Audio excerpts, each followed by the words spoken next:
दिनैनि जोंनि खौरां मेल लानायनि गुबै उद्देश्यआनो जाहैबाय जोङो बे सालबारि बाथौ मन्दिरखौहाय 2000 मायथाइयाव गायसननाय जादोंमोन।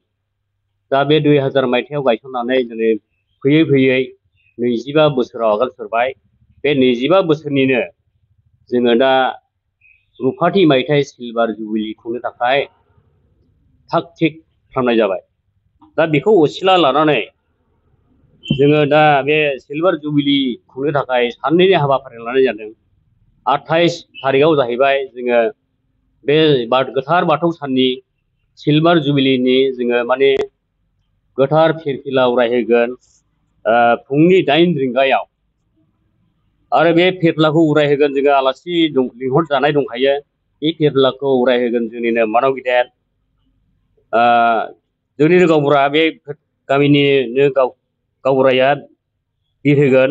बिथाङानो जाहैबाय अनेन नार्जारि, समाजनि गावबुरा बिथाङा। बेजों लोगोसे जुनेन नार्जारि, बिथाङा बे सानैजों फिरफिलाखौ उरायहोनाय जागोन। बिनि उनाव जोङो फिरफिला उरायखांनायनि उनाव जोङो गोथैसि रुंसारि बावनाय जागोन। आरो बे रुंसारिखौ जोङो बावगोन जोंनिनो बे बाथौ मन्दिरनिनो गाहाय पुरहित सानै दङ। बिथांमोना बे गोथैसि बावनाय हाबाफारिखौ बिथांमोना मावफुंलांगोन। बिनि उनाव जोङो बे मुख्लं बावखांनायनि उनाव जोङो बाथौनि मेथाइ माखासे खननानै जोंनि बनि हाबाफारिखौ फिरफिला उरायहोनाय हाबाफारिखौ जोङो फोजोबगोन। बे फोजोबखांनायनि उनाव जोङो मन्दिरावहाय 9 रिंगायाव फुंनि जोङो मन्दिराव बाथौ प्रेयार खालामनाय जागोन। बाथौ प्रेयारनि उनाव जोङो बाथौ प्रेयार जोबनायनि उनाव जोङो बेलासियाव जानाय लोंनाय थागोन, जामुं जानाय होनो बर'आव। बिनिफ्राय मोनाबिलिनि 7 रिंगायाव जोङो ओइदिनखालि 28 थारिख 7 रिंगायाव मोनाबिलियाव कालचार हारिमु बादायलायनाय जोंहा हरनि 10 बाजिसिम जोङो हारिमु बादायलायनाय थागोन।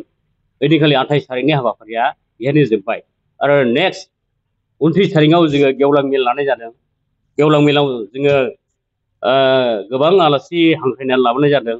बे आलासि बिथांमोना जाहैबाय बे गेवलां मेलाव गाहाय आलासि बिथांमोना जोंनि बाथौनिनो सेन्ट्रेल बाथौनि एबा मिरु गुदि बाथौ धोरोमनि आफादगिरि मानव गेदेर देदला मांग्रा गयारि बिथाङा जोंनि बे हाबाफारियाव गाहाय आलासि महरै बिथाङा नुजाफैगोन बाथौ धोरोमनि जानानै।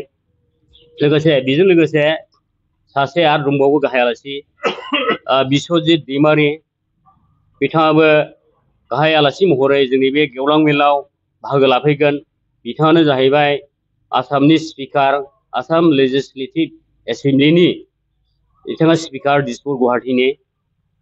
दा बिनि उनाव जोंनिनो बिटिआरनि CM मानव गेदेर प्रमद बर' बिथाङाबो जोंनि बे गेवलां मेलाव आलासि महरै नुजाफैनानै जोंनि बे हाबाफारिखौ मावफुंलांगोन, जाफुंसारहोगोन। आरो बेजों लोगोसे गोबां जोंहा आलासि दंबावो लकेल EM बिथाङाबो सार रन्जित बसुमतारी, लकेल EM बिथाङा बिटिआरनि फरेस्ट डिपार्टमेन्टनि EM बिथाङाबो बे मेलाव बाहागो लाफैगोन। आरो बेजों लोगोसे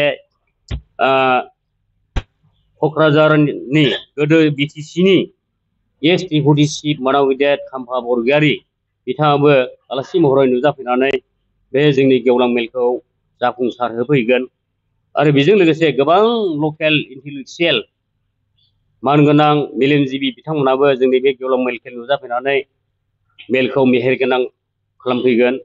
बेजों लोगोसे जोङो मोनब्रै आन्सलिकनि आस्राबारि आन्सलिक बाथौनि बिनिफ्रायबो बे हाबाफारियाव बिथांमोना आन्सलिकनिफ्राय नुजाफैगोन, आलासि महरै बाहागो लाफैगोन। आरो खुंग्रिं आन्सलिक बाथौनि बिथांमोनाबो आन्सलिकनि सिङाव बेसेबां दङ बाथौ सिबियारिफोर बिथांमोनाबो जोंनि बे गेवलां मेलखालि लैहोर लैहोर फैनानै जोंनि बे गेवलां मेलखौ जाफुंसारहोफैगोन। लोगोसे बेंटल आन्सलिकनि बाथौनि बेंटल आन्सलिकनिफ्रायबो जोंनि बे हाबाफारियाव लैहोर लैहोर फैनानै जोंनि बे हाबाफारि 29 थारिखनि जेनाखि गेवलां मेल, बे गेवलां बिथांमोना नुजाफैनानै लैहोर नुजाफैनानै जोंनि मेलखौ जाफुंसार होफैगोन। आरो बेजों लोगोसे सान्तिपुर आन्सलिक बाथौनि बिथांमोननिफ्रायबो आन्सलिकनि सिङाव बेसेबां गामि दङ बाथौ सिबियारि बिथांमोनाबो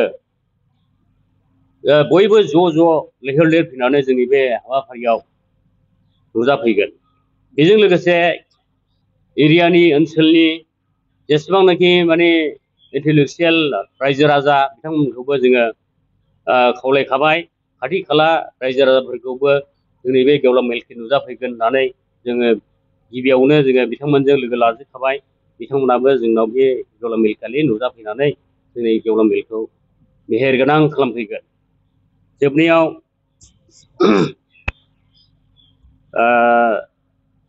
जोंनिनो बे दिन गेवलां मेलखौ ओनसोलनि गासै ओनसोलनिफ्राय लैहोर लैहोर नुजाफैनो थाखाय जों बिथांमोनखौ मान बावगोन।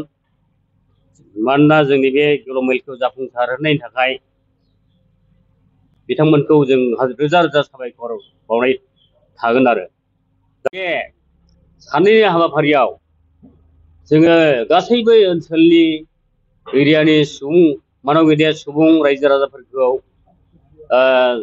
धोरोम बासियालासिनो जोङो बे गेवलां मेलाव बयखौबो लैहोर लैहोर फैनो थाखाय बे जोंनि गेवलां मेलखौ जाफुंसार होनो थाखाय जोङो बे बाथौ सालबारि बाथौनि जानानै रायजो राजानि जानानै बयनिसिमबो हांख्रायनाय थाबाय।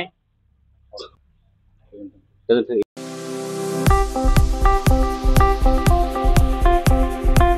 गोजोनथाव खौरां। क'क्राझार सहरनि खोदोमथलायाव थानाय physiotherapy clinic and rehabilitation सेन्टारा struck बेरामजों भुगिनांनाय सुबुंफोरनि थाखाय मोनसे गोजोनथाव खौरां लाना फैदों। स्ट्रक बेराम जानाय सुबुंफोरखौ मोजां फाहामथाय होनो हानायनि सुबिदा होगासिनो दं क'क्राझार सहरनि खोदोमथलायाव थानाय फिजियोथेरापि क्लिनिक एन्ड रिहाबिलिटेसन सेन्टारा।